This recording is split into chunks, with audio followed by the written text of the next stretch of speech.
je suis roux.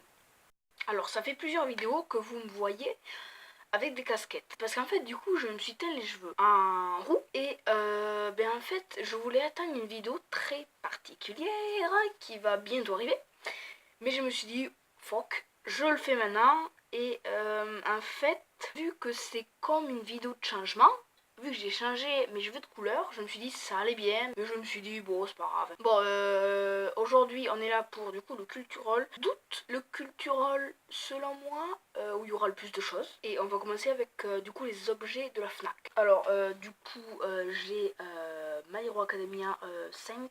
Donc comme j'avais déjà dit dans la vidéo sur la Fnac, j'ai pas trop aimé. Après il y a One Punch Man 4 qui est assez... Enfin il est pas différent, mais je trouve que l'histoire a été plus axée sur le vieux, je sais même plus comment il s'appelle, et sur Genos que sur Saitama, mais il était pas mal. Après j'ai Fire Force, j'avais déjà lu un court extrait, mais je m'en souviens plus du tout, et en fait c'est pas mal, sauf que je reproche un truc, et là je vais en reprocher ce truc à plusieurs livres. Enfin bon on va dire, je reproche à ce livre que le méchant, il a pas fait, peut-être, je suis pas sûre, le méchant apparaît à la fin.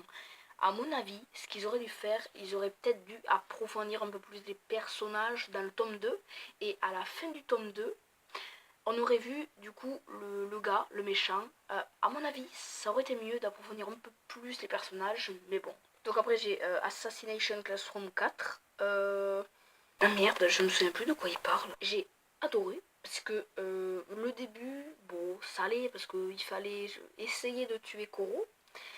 Et après, il y a un mec qui arrive avec le soi-disant frère de Koro. Il a des cheveux en tentacules. Et putain, mais en fait, on en apprend encore plus sur le passé de Koro, mais c'est génial. Alors, le reproche que je faisais tout à l'heure à Fire Force, en fait, c'est pas tout à fait pareil. Là, pour Death Note, je trouve qu'ils auraient pu, enfin, pas s'arrêter là, mais ne faire que un deuxième ou un troisième tome, parce que enfin, je sais pas qu'est-ce qu'ils peuvent raconter de plus en fait. Elle est en train de le chercher, et Light aussi. Mais bon, ça aurait pu s'arrêter dans quelques tomes, mais je sais pas qu'est-ce qu'il pourrait y avoir ensuite.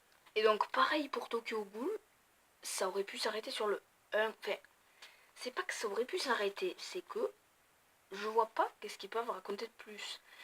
Par exemple, dans My Hero Academia, oui, il y a un tournoi et tout, mais là, je vois pas trop ce qu'ils pourraient, enfin, à part montrer du coup la vie du gars dans la peau d'une goule. Enfin, je sais pas. Bon, après, j'ai bien aimé Death Note et ça, j'ai bien aimé. Mais je sais pas qu'est-ce qu'il pourrait y avoir comme suite. Après, il y a Dr. Stone 2. J'ai bien aimé aussi. Même si un moment un peu gros, c'est quand Senku est soi-disant mort. Mais en fait, il le ramène à la vie. Bon, voilà, c'est un peu gros. Mais sinon, à la fin, quand on voit qu'il y a des nouvelles personnes, enfin vivantes, ben voilà quoi, enfin, c'est inattendu, même si on le voyait un peu avec la fumée, mais voilà, vivement le 3.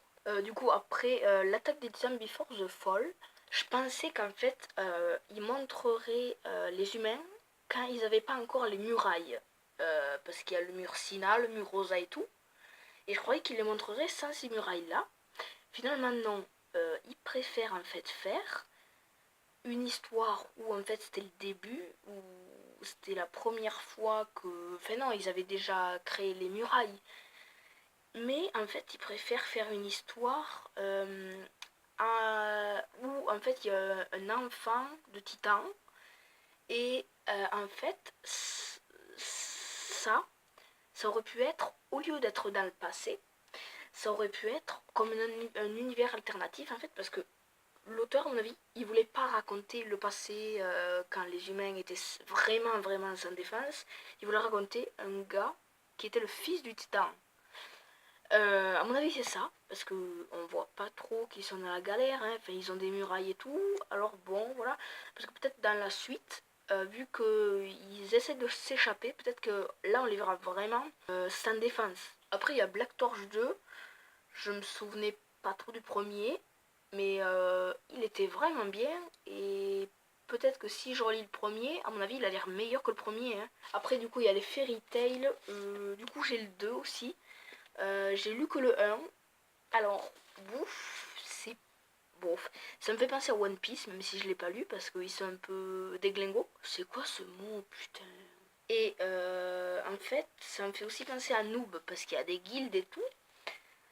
Alors, le premier, en fait, ça va, c'est pas non plus très très nul, mais j'ai envie de dire, c'est pas non plus les meilleurs mangas, hein. Donc après on passe au DVD de la FNAC. Il y a Fast and Furious 8, je l'ai vu, il est pas mal en vrai. À part, enfin j'ai trouvé que quelques moments c'était un peu gros, mais l'histoire en vrai est pas mal. La méchante, voilà. Enfin, oui, elle arrive à convaincre Dom, mais sans Dom elle aurait rien pu faire. Mais sinon, ça va. Et non aussi, en fait, j'ai oublié un truc, mais je suis vraiment déçue. Normalement, j'ai pas compris, parce que dans le film, il devait y avoir, je sais plus comment il s'appelle, en tout cas, il est dans le 3. C'est le personnage principal du 3, et normalement, il devait être il devait être dans le film et remplacer Paul Walker. Il y est pas. Alors moi, ça me fait vraiment chier, parce que je voulais le voir, il réintégrerait l'équipe et tout. Il y est pas. Du coup, après, il y a les Pirates des Caraïbes. Donc, avec le 2, le 3, le 4 et le 5. Pour moi, le 2 et le 3, c'est les meilleurs. Donc, après, il y a les objets Abystiles. Donc, du coup, il y a le mug de Hulk qui est thermoréactif. Et avec de l'eau chaude, ça change le motif. Après, il y a le coussin de bébé 8 qui a pas le même motif derrière. Et qui est assez cool. Après, il y a le porte-clés des reliques de la mort. Et après, le porte-clés de Star Wars, donc l'étoile de la mort. Et après, il y a l'anneau du Seigneur des Anneaux de Frodon et Gollum et... Attends, je sais plus comment s'appelle le méchant du Seigneur des Anneaux, moi. Attends, non, mais là, non, là, Seigneur des Anneaux, où es-tu? Sauron, ben voilà, c'est Sauron, voilà. Vous ne passerez pas, yeah. Bah après, je vais montrer des DVD que j'ai acheté comme ça. Donc, il y a le Pôle Express avec Tom Hanks. Ça a l'air très nul, mais il est à 2 €. Après, à 7 €, j'ai eu les 3 campings. Là, il y a le 1 et le 2, et là, il y a le 3. Et après, j'ai acheté La Planète des Singes Suprématie. Et pour finir, j'ai un objet de collection. C'est une baguette Harry Potter. Bonjour, je suis Oli Bender, je vais donner la baguette à Harry, poil de phénix, je sais plus quoi. Alors du coup, c'est comme dans le film, et j'ai la baguette de Harry Potter. Voilà, elle est comme ça. J'aimerais aussi avoir la baguette de Voldemort. J'aimerais avoir les 2 baguettes de Voldemort, c'est-à-dire la baguette de Suro, même si elle n'est pas totalement Voldemort, et celle de Lucius Malfoy, qu'il l'avait donnée contre son gré à Voldemort. Il y a le bout là, il fait un peu plastique, mais apparemment c'est du bois. Et ça c'est un produit officiel, c'est une édition limitée je crois. Et j'ai aussi des posters. Alors il y a celui-là, c'est celui du coup de Abystill aussi, avec donc plein de mini posters sur un poster de Star Wars. Après il y a celui-là. Aussi j'ai eu Abystill, c'est du coup un poster de Sirius Black dans Le Prisonnier d'Azkaban.